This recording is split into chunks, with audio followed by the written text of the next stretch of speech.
ब्रह्मांडपदी श्री सप्तशक्ती महापंथ श्री हिंदू धर्मग्रंथ. ब्रह्मांडपदी श्री सप्तशक्ती महाग्रंथ श्री हिंदू धर्मग्रंथ याची आपण माहिती थोडक्यात घेऊ. पान नंबर 164.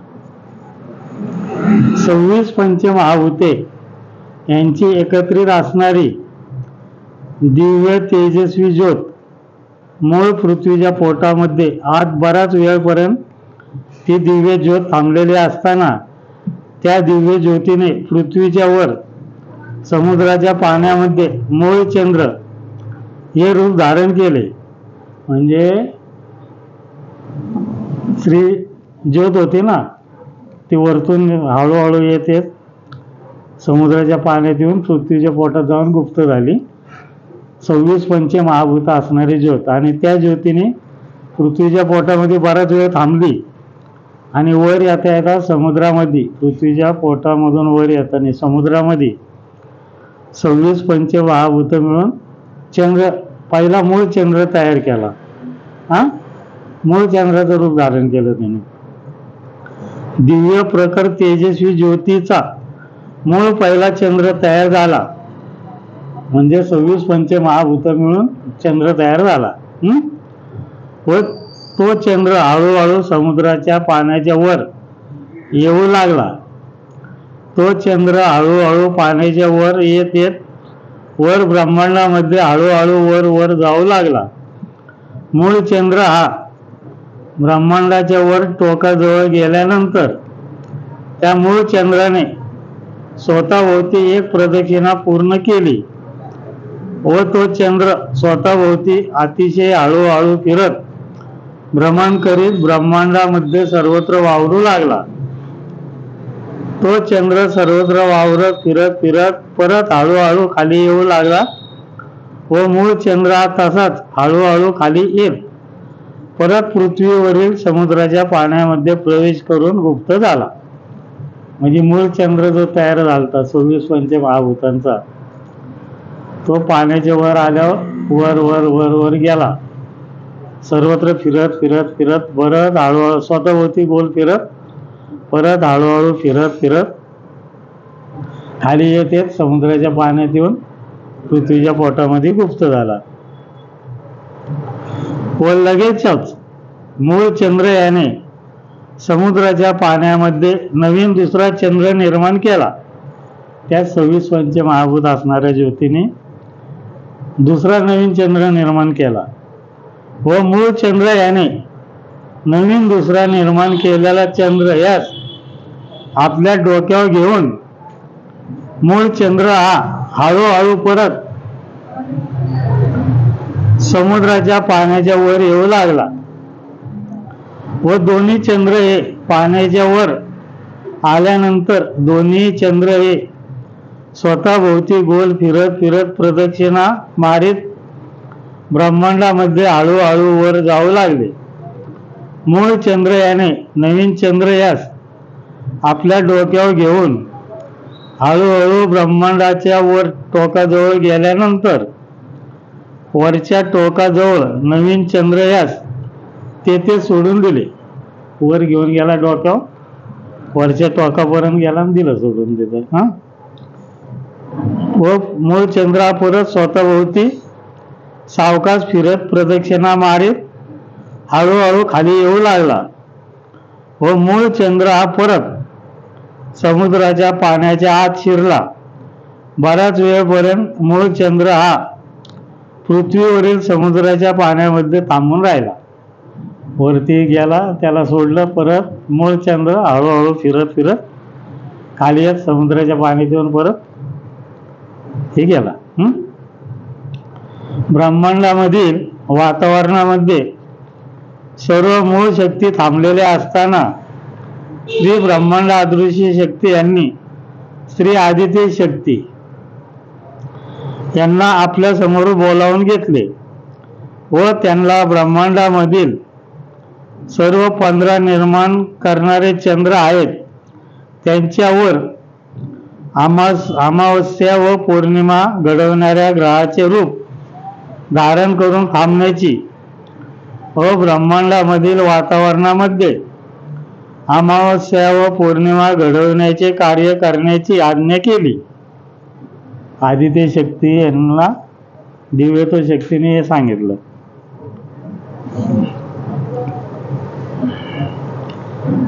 त्यानंतर श्री आदित्य शक्ती यांनी श्री ब्रह्मांड अदृश्य शक्ती यांचा आशीर्वाद घेतला व श्री आदित्य शक्ती यांनी ज्योतीचे रूप धारण केले.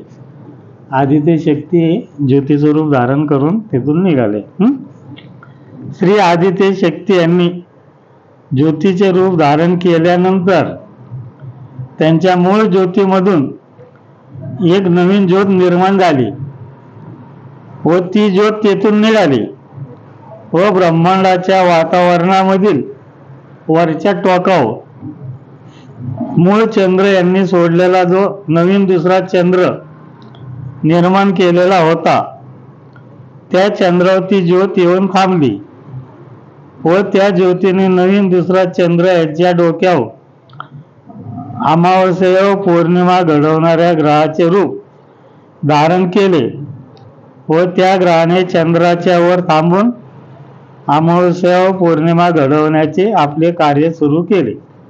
म्हणजे दिव्यत्व शक्तीने आदित्य शक्तीला बोलावून घेतलं आणि त्यांना सांगितलं, तुम्ही हे जे 15 चंद्र तयार होत आहेत प्रत्येक चंद्राच्या डोक्यावर थांबून ग्रहाच्या रूपाने अमावस्या व पौर्णिमा घडवणाऱ्या ग्रहाचं रूप धारण करून थांबायचं आणि अमावस्या व पौर्णिमा घडवण्याचं आपलं कार्य चालू करा. त्याप्रमाणे ते नवीन जो दुसरा चंद्र केलता त्याच्या ह्याच्यावर जाऊन थांबले. अमावस्या पौर्णिमा घडवण्याचं कार्य सुरू पण केलं त्यांनी लगेच. मूळ चंद्र हा समुद्राच्या पाण्यामध्ये थांबलेला असताना मूळ चंद्र यांनी पुन्हा नवीन चंद्र निर्माण केला व तो नवीन चंद्र आपल्या डोक्यावर घेऊन हळूहळू समुद्राच्या पाण्याच्या वर आला व दोन्ही चंद्र ब्रह्मांडात वर हळूहळू जाऊ लागले व मूळ चंद्र याने नवीन निर्माण केलेला चंद्र याच ब्रह्मांडाचे वरचे टोकाजवळ वातावरणामध्ये सोडून दिले व पुन्हा मूळ चंद्र हा स्वतःभोवती फिरत हळूहळू खाली येऊ लागला व मूळ चंद्र हा पुन्हा समुद्राच्या पाण्यामध्ये आत शिरला व मूळ चंद्र हा समुद्राच्या पाण्याच्या आतमध्ये बराच वेळपर्यंत थांबून राहिला. म्हणजे त्याला सोडला आणि परत हळूहळू खाली येत येत येत परत समुद्राच्या पाण्यात शिरला आणि पृथ्वीच्या पोटात गेला आणि बराच वेळ थांबून राहिला तिथंच. ब्रह्मांडाच्या वातावरणामध्ये श्री आदित्य शक्ती यांची मूळ ज्योत थांबलेली असताना त्यांच्या मूळ ज्योतीमधून अजून एक नवीन ज्योत निर्माण झाली व ती नवीन ज्योत तेथून निघाली व मूळ चंद्र यांनी निर्माण केलेला नवीन चंद्र होता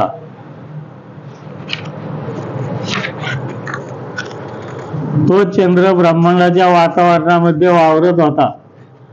त्या नवीन चंद्राच्या डोक्यावर श्री आदित्य शक्ती यांनी निर्माण केलेली नवीन ज्योत येऊन थांबली व त्या ज्योतीने नवीन चंद्र यांच्या डोक्यावर अमावस्या व पौर्णिमा घडवणाऱ्या ग्रहाचे रूप धारण केले व त्या ग्रहाने चंद्राच्या डोक्यावर थांबून अमावस्या व पौर्णिमा घडवण्याचे आपले कार्य सुरू केले. म्हणजे दुसरा जो चंद्र केलता त्या चंद्राच्या डोक्यावर आदित्य शक्ती यांची ज्योत गेली, एक ज्योत ती ज्योत चंद्राच्या डोक्यावर थांबली आणि त्यांनी अमावस्या पौर्णिमा घडवणाऱ्या ग्रहाचं रूप धारण केलं आणि चंद्र अमावस्या पौर्णिमा घडवायला सुरुवात केली. आपलं कार्य चालू केलं त्यांनी. अशा प्रकारे मूळ चंद्र यांनी समुद्राच्या पाण्यामध्ये एकूण 14 चंद्र निर्माण करून त्यांना आपल्या डोक्यावर घेऊन ब्रह्मांडाच्या वर टोकावर वातावरणामध्ये सोडून दिलेले आहे व प्रत्येक नवीन निर्माण होणाऱ्या चंद्रावर श्री आदित्य शक्ती यांच्या मूळ ज्योतीमधून एक नवीन ज्योत निर्माण होऊन एका एका चंद्रावर थांबून ग्रहाचे रूप धारण करून अमावस्या व पौर्णिमा घडवण्याचे आपले कार्य करीत आहेत. तो पहिला म्हणजे मूळ चंद्र, म्हणजे आपल्या पृथ्वीवरून दिसणारा मूळ चंद्र आहे. त्या चंद्राच्या वर श्री आदित्य शक्ती यांची मूळ ज्योत म्हणजे स्वतः श्री आदित्य शक्ती हे आपल्या म्हणजे मूळ चंद्राच्या डोक्यावर थांबून ग्रहाचे रूप धारण करून अमावस्या व पौर्णिमा घडवण्याचे आपले कार्य करीत आहेत. म्हणजे अशा प्रकाराने मूळ चंद्रयानी समुद्रामध्ये एकामागे एक असे करत 14 चंद्र निर्माण केले आणि ते वर आकाशात सोडले. स्वतः मूळ चंद्र हा वरती थांबला आणि मग आदित्य शक्ती हे स्वतः म्हणजे आतापर्यंत त्यांनी ज्योत निर्माण करून प्रत्येक चंद्रावर बसवली, पण स्वतः आपल्या मूळ चंद्रावर येऊन थांबून ते स्वतः अमावस्या व पौर्णिमा घडवण्यासाठी ग्रहाचं रूप घेऊन थांबले आणि अमावस्या पौर्णिमा करायला सुरुवात केली. सर्व 15ही चंद्र हे स्वतः भोवती अतिशय सावकाशपणे फिरत फिरत वरच्या संपूर्ण ब्रह्मांडामधील वातावरणामध्ये सर्वत्र वावरत राहिले होते. हे सर्व 15ही चंद्र आकाराने गोल असून ते स्वतःभोवती अतिशय सावकाश फिरत असल्यामुळे त्यांना तेव्हा स्वतः प्रकाश तेज नव्हते. ते संपूर्णपणे काळ्या रंगाचे ओबड धोबड खडबडीत खडक होते. जेव्हा हे नवीन 15 चंद्र जे निर्माण झाले ते स्वतःभोवती अतिशय सावकाश फिरत होते. त्यांना स्वतःचा प्रकाश नव्हता. ओबड धोबड काळ्या रंगाच्या खडकाचा गोळा होता. संपूर्ण काळ्या रंगाचा खडकच होता तो. स्वतःचा प्रकाश काहीच नव्हता. सर्व 15ही चंद्र ब्रह्मांडामधील वातावरणामध्ये सर्वत्र वावरत असताना त्यांना अतिशय कमी प्रमाणात त्यांचे तेज असल्यामुळे त्यांच्या अवतीभोवती गोल आकाराचे वलय निर्माण होत होते. स्वतःभोवती अशी गोल आकाराचे वलय निर्माण होते. एकदम कमी प्रमाणात प्रकाश होता ना त्यांचा. तसेच त्यांच्या अवतीभोवती साधारणपणे अंधुक प्रकाश होता. प्रत्येक नवीन निर्माण होणारा चंद्र हा जसा हळूहळू ब्रह्मांडामध्ये वर वर जात असे तेव्हा वातावरण शांत व ढगाळ होत असे. वातावरणामध्ये काही प्रमाणात शांतता गारवा निर्माण होत होता. सर्व 15ही चंद्र ब्रह्मांडाच्या वातावरणामध्ये सर्वत्र वावरत असताना ते एकमेकांना धडकत होते. सगळं वावरती एकमेकाला धडकायचे. त्यांचे स्फोट होत होते व चंद्राचे काही प्रमाणात तुकडे उडत होते. ते स्फोटामधून उडालेले तुकडे खाली पृथ्वीवरील समुद्रामध्ये कोसळून पडत होते. ते उडालेले तुकडे ते स्फोटामधून उडालेले चंद्राचे तुकडे खाली समुद्राच्या पाण्यात पडून समुद्रामधून तळाच्या पृथ्वीच्या पोटात जाऊन नष्ट होत होते. ब्रह्मांडामधील वातावरणामधील सर्व 15ही चंद्र हे एकमेकांना धडकत असताना त्यांचे स्फोट होत असताना त्यांच्यामधून काही प्रमाणात वारा धूर वाफ बाहेर पडत होती. तो वारा ती वाफ धूर वातावरणामध्ये मिसळत होती. त्यामुळे वादळी वारे वाहत होते. त्या वाफेमुळे वाऱ्यामुळे काही प्रमाणात प्राणवायू निर्माण होत होता. काही प्रमाणात ते एकमेकाला धडकत होते ना. त्यांचे जे तुकडे उडत होते ते खाली येऊन समुद्राच्या पाण्यातून पृथ्वीच्या पोटात जाऊन नष्ट होत होते. आणि वारा धूर वाफ अशी पसरत होती काही प्रमाणात प्राणवायू पण निर्माण होत होता त्याच्यातून. सर्व 15ही चंद्र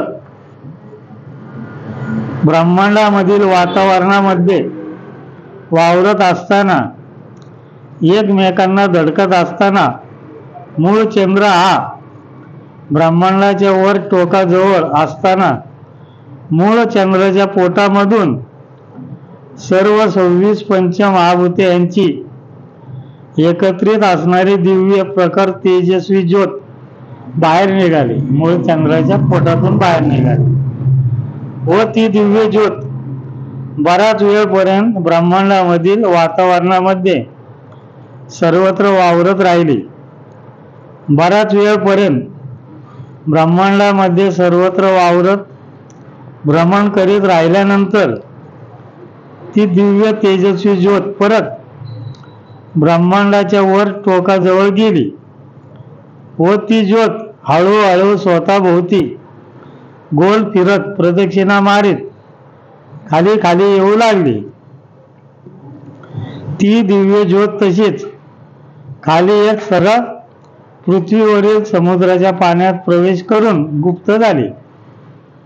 ती 26 पंचमहाभूत असणारी ज्योत मूळ चंद्राच्या पोटातून बाहेर निघाली आणि ती स्वतःभोवती फिरत फिरत हळूहळू सगळीकडे वावरत, अख्ख्या ब्रह्मांडात वावरत परत हळूहळू खाली येत येत समुद्राच्या पाण्यात शिरली, परत पृथ्वीच्या पोटात जाऊन गुप्त झाली.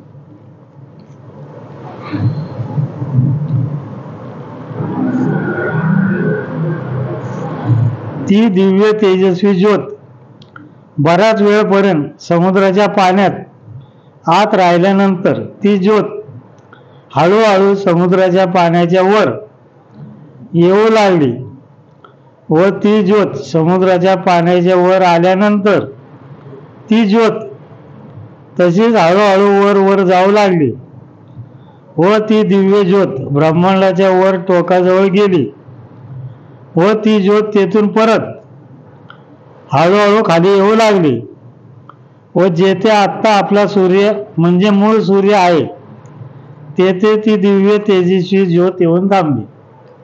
म्हणजे पृथ्वीच्या पोटातून परत समुद्रामधून वर जाऊन वर टोकावर गेली, परत तिथून खाली आली आणि आता जो आपला सूर्य आहे त्या सूर्याजवळ येऊन थांबली. आपला जो सूर्य आहे आता तिथपर्यंत येऊन थांबली. ती आपल्या पृथ्वीवरून आपल्याला दिसत असलेला सूर्य हा मूळ सूर्य म्हणजे पहिला सूर्य असून आता ज्या ठिकाणी आपला सूर्य आहे त्या ठिकाणी ती दिव्य प्रखर तेजस्वी ज्योत येऊन थांबली व लगेचच तेथून निघाली व आपल्या सूर्याच्या उजव्या बाजूला म्हणजे दक्षिण दिशाकडे ती दिव्य ज्योत बऱ्याच अंतरापर्यंत गेली व तेथून परत माघारी फिरून परत आपल्या सूर्याच्या जाग्यावर येऊन थांबली. तेथून लगेचच ती दिव्य ज्योत तेथून निघाली व आपल्या सूर्याच्या डाव्या बाजूला म्हणजे उत्तर दिशेकडे ती ज्योत बराच लांब अंतरापर्यंत गेली व तेथून ती ज्योत पुन्हा माघारी वळून परत आपल्या सूर्याच्या जाग्यावर येऊन थांबली. त्यानंतर ती दिव्य ज्योत परत तेथून निघाली व पुन्हा ती ज्योत ब्रह्मांडाच्या वर टोकाजवळ जाऊ लागली व तेथे जाऊन थांबली व तेथून लगेचच ती दिव्य ज्योत तेथून निघाली व सरळ एका रेषेमध्ये खाली येऊ लागली व मूळ तळाच्या पृथ्वीवरील समुद्राच्या पाण्यामध्ये त्या ज्योतीने प्रवेश केला व ती ज्योत तेथे गुप्त झाली.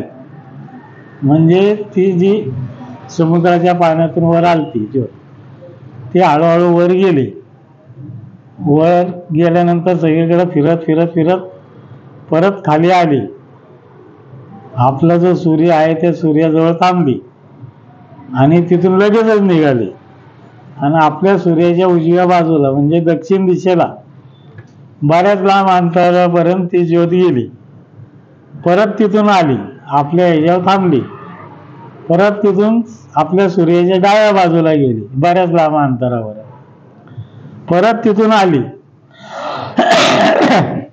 आपल्या सूर्याच्या जागेवर थांबली, परत तिथून वर गेली आणि वरून परत सरळ एका रेषेत खाली खाली परत समुद्राच्या पाण्यातून पृथ्वीच्या पोटात गेली.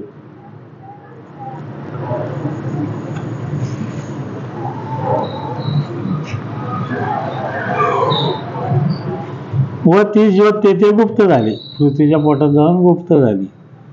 ती दिव्य ज्योत समुद्राच्या पाण्यामध्ये बराच वेळपर्यंत थांबून राहिलेले असताना त्या दिव्य प्रखर तेजस्वी ज्योतीने मूळ सूर्याचे रूप धारण केले.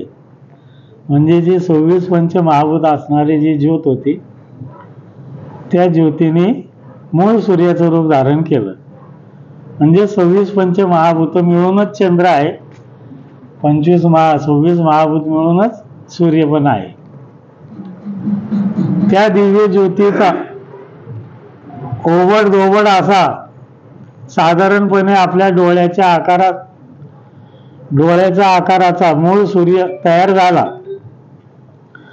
तो सूर्य म्हणजे अग्नीचा प्रचंड गोळा तयार झाला होता. मूळ सूर्य आग ओकीत प्रचंड अग्निज्वाळा निर्माण करीत हळूहळू समुद्राच्या पाण्याच्या वर आला. मूळ सूर्य समुद्राच्या पाण्याच्या वर येऊन हळूहळू ब्रह्मांडामध्ये वर वर जावं लागला. म्हणजे ते 26 पंचमहाभूत असणाऱ्या ज्योतीने सूर्याचं रूप धारण केलं. समुद्राच्या पाण्यात पृथ्वीच्या पोटात जाऊन बराच वेळ थांबली आणि सूर्य तयार झाला त्या ज्योतीचा. तो मूळ सूर्य समुद्राच्या पाण्याच्या वर हळूहळू येऊन वर ब्रह्मांडामध्ये वर वर जाऊ लागला. म्हणजे साधारण आपल्या डोळ्याच्या आकाराचा सूर्य तयार झाला. आग ओकीत तो वरती आला. मूळ सूर्याच्या प्रचंड अग्नीचा गोळा समुद्राच्या पाण्याच्या वर आला तेव्हा सूर्याच्या प्रखर तेजाने समुद्रामधील पाण्याचा बराच भाग त्याची वाफ तयार होऊन ती पाण्याची वाफ आकाशामध्ये वर वर जाऊ लागली व आकाशामध्ये पाण्याच्या वाफेचे ढग निर्माण होऊ लागले. समुद्राच्या पाण्याच्या वर मूळ सूर्य आल्यानंतर तो तसाच ब्रह्मांडामध्ये वर वर एका रेषेत सरळ जाऊ लागला व मूळ सूर्य हा ब्रह्मांडाच्या वर टोकाजवळ जाऊन थांबला व लगेचच तेथून मूळ सूर्य निघाला व तसाच सरळ एका रेषेत हळूहळू खाली येऊ लागला. मूळ सूर्य हा तसाच खाली येत येत आपला सूर्य आहे त्या सूर्याच्या जाग्यावर मूळ सूर्य येऊन थांबला. तेथून मूळ सूर्य परत निघाला व आपल्या सूर्याच्या उजव्या बाजूला म्हणजे दक्षिण दिशाकडे बराच लांब अंतरापर्यंत मूळ सूर्य गेला व तेथून परत माघारी फिरून परत आपल्या सूर्याच्या जागेवर येऊन थांबला. तेथून मूळ सूर्य हा आपल्या सूर्याच्या डावीकडे म्हणजे उत्तर दिशाकडे बराच लांब अंतरापर्यंत मूळ सूर्य गेला व तेथून पुन्हा माघारी फिरला व परत आपल्या सूर्याच्या जागेवर येऊन थांबला. तेथून पुन्हा मूळ सूर्य हा परत ब्रह्मांडाच्या वर टोकाजवळ सूर्य गेला व तेथे थांबला व तेथून परत मूळ सूर्य निघाला व सरळ एका रेषेमध्ये मूळ सूर्य हळूहळू खाली येऊ लागला व तसाच सरळ एका रेषेमध्ये तळाच्या पृथ्वीवरील समुद्राच्या पाण्यात प्रवेश करून गुप्त झाला. म्हणजे आपला जो मूळ सूर्य तो निघाला वरती ओबड दोबड असा अग्नीचा गोळा सरळ वर गेला टोकाव, तिथून परत खाली आला, आपल्या सूर्याच्या जागेवर थांबला, तिथून उजवीकडे दक्षिणेला गेला, तिथून परत आला, त्या जागेवर थांबला, परत डावीकडे गेला, लांब अंतरापर्यंत परत आला तिथं, परत वर गेला, वरतून सरळ एका रेषेत खाली आला. थोडक्यात क्रॉस कसा असतो, क्रॉसच्या आकाराचा या ब्रह्मांडाचा आकार आहे. थोडक्यात सांगायचं म्हणजे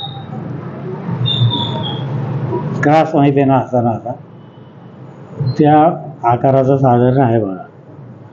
बराच वेळ पळदेन मूळ सूर्य समुद्राच्या पाण्यामध्ये थांबलेला असताना मूळ सूर्याने समुद्राच्या पाण्यामध्ये नवीन दुसरा सूर्य निर्माण केला व मूळ सूर्याने नवीन दुसरा निर्माण केलेल्या सूर्यास आपल्या डोक्यावर घेऊन मूळ सूर्य पुन्हा हळूहळू समुद्राच्या पाण्याच्या वर आला व मूळ सूर्य हा तसाच नवीन निर्माण केलेल्या दुसऱ्या सूर्यास आपल्या डोक्यावर घेऊन हळूहळू सरळ एका रेषेमध्ये ब्रह्मांडात हळूहळू वर जाऊ लागला व तसाच सरळ एका रेषेमध्ये ब्रह्मांडाच्या वर टोकाजवळ पोचला.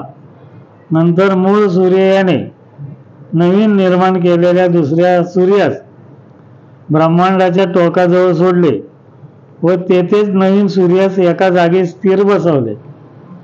म्हणजे जो नवीन सूर्य केला त्या सूर्याला आपल्या डोक्यावर घेऊन तो गेला वर आणि एका जागावर फिक्स बसवला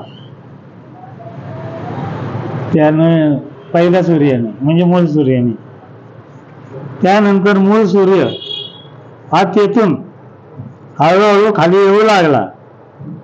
मूळ सूर्य आपल्या सूर्याच्या जागेवर आल्यानंतर उजवीकडे म्हणजे दक्षिण दिशेकडे, नंतर परत आपल्या सूर्याजवळ, तेथून डावीकडे म्हणजे पश्चिम दिशेकडे, तेथून पुन्हा आपल्या सूर्याच्या जागेवर, तेथून पुन्हा वर ब्रह्मांडाच्या टोकाजवळ गेला व तेथून परत सरळ एका रेषेमध्ये मूळ सूर्य हळूहळू खाली येत समुद्राच्या पाण्यात प्रवेश करून गुप्त झाला.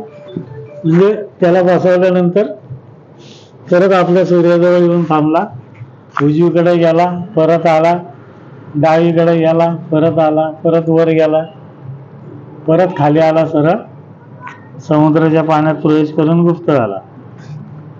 ब्रह्मांडामधील वातावरणामध्ये सर्व मूळ शक्ती थांबलेल्या असताना श्री ब्रह्मांड अदृश्य शक्ती यांनी श्री तेजस्वी ब्रह्मांड शक्ती यांना आपल्या समोर बोलावून घेतले व त्यांना ब्रह्मांडामधील सर्व नवीन निर्माण होणारे 15 सूर्य आहेत त्यांच्या खाली थांबून दिवस व रात्र घडवणाऱ्या ग्रहाचे रूप धारण करून थांबण्याची व ब्रह्मांडामधील वातावरणामध्ये दिवस व रात्र घडवण्याचे कार्य करण्याची आज्ञा केली. त्यानंतर श्री तेजस्वी ब्रह्मांड शक्ती यांनी श्री ब्रह्मांड अदृश्य शक्ती यांचा आशीर्वाद घेतला व श्री तेजस्वी ब्रह्मांड शक्ती यांनी ज्योतीचे रूप धारण केले. म्हणजे यांनी तेजस्वी शक्तीला बोलून घेतलं आणि त्यांना सांगितलं प्रत्येक सूर्याच्या खाली थांबून दिवस व रात्र घडवणाऱ्या ग्रहाचं रूप धारण करून थांबा आणि दिवस व रात्र घडवा.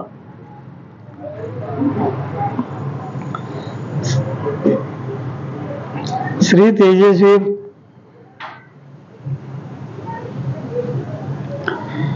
ब्रह्मांडामधील वातावरणामध्ये सर्व मूळ शक्ती थांबलेल्या असताना तेजस्वी ब्रह्मांड शक्ती यांना बोलून थांबण्याचं सांगितलं. बरोबर आहे ना. श्री तेजस्वी ब्रह्मांड शक्ती यांनी ज्योतीचं रूप धारण केल्यानंतर त्यांच्या मूळ ज्योतीमधून एक नवीन दुसरी ज्योत निर्माण झाली व ती ज्योत तेथून निघाली. म्हणजे नवीन ज्योत निर्माण झाली ती तेथून निघाली व ब्रह्मांडाच्या वातावरणामधील वरच्या टोकाजवळ मूळ सूर्य यांनी एका जागी स्थिर बसवलेला जो नवीन दुसरा सूर्य होता त्या सूर्याच्या खाली ती ज्योत येऊन थांबली व त्या ज्योतीने नवीन दुसरा सूर्य याच्या खाली थांबून दिवस व रात्र घडवणाऱ्या ग्रहाचे रूप धारण केले व त्या ग्रहाने सूर्याच्या खाली थांबून दिवस व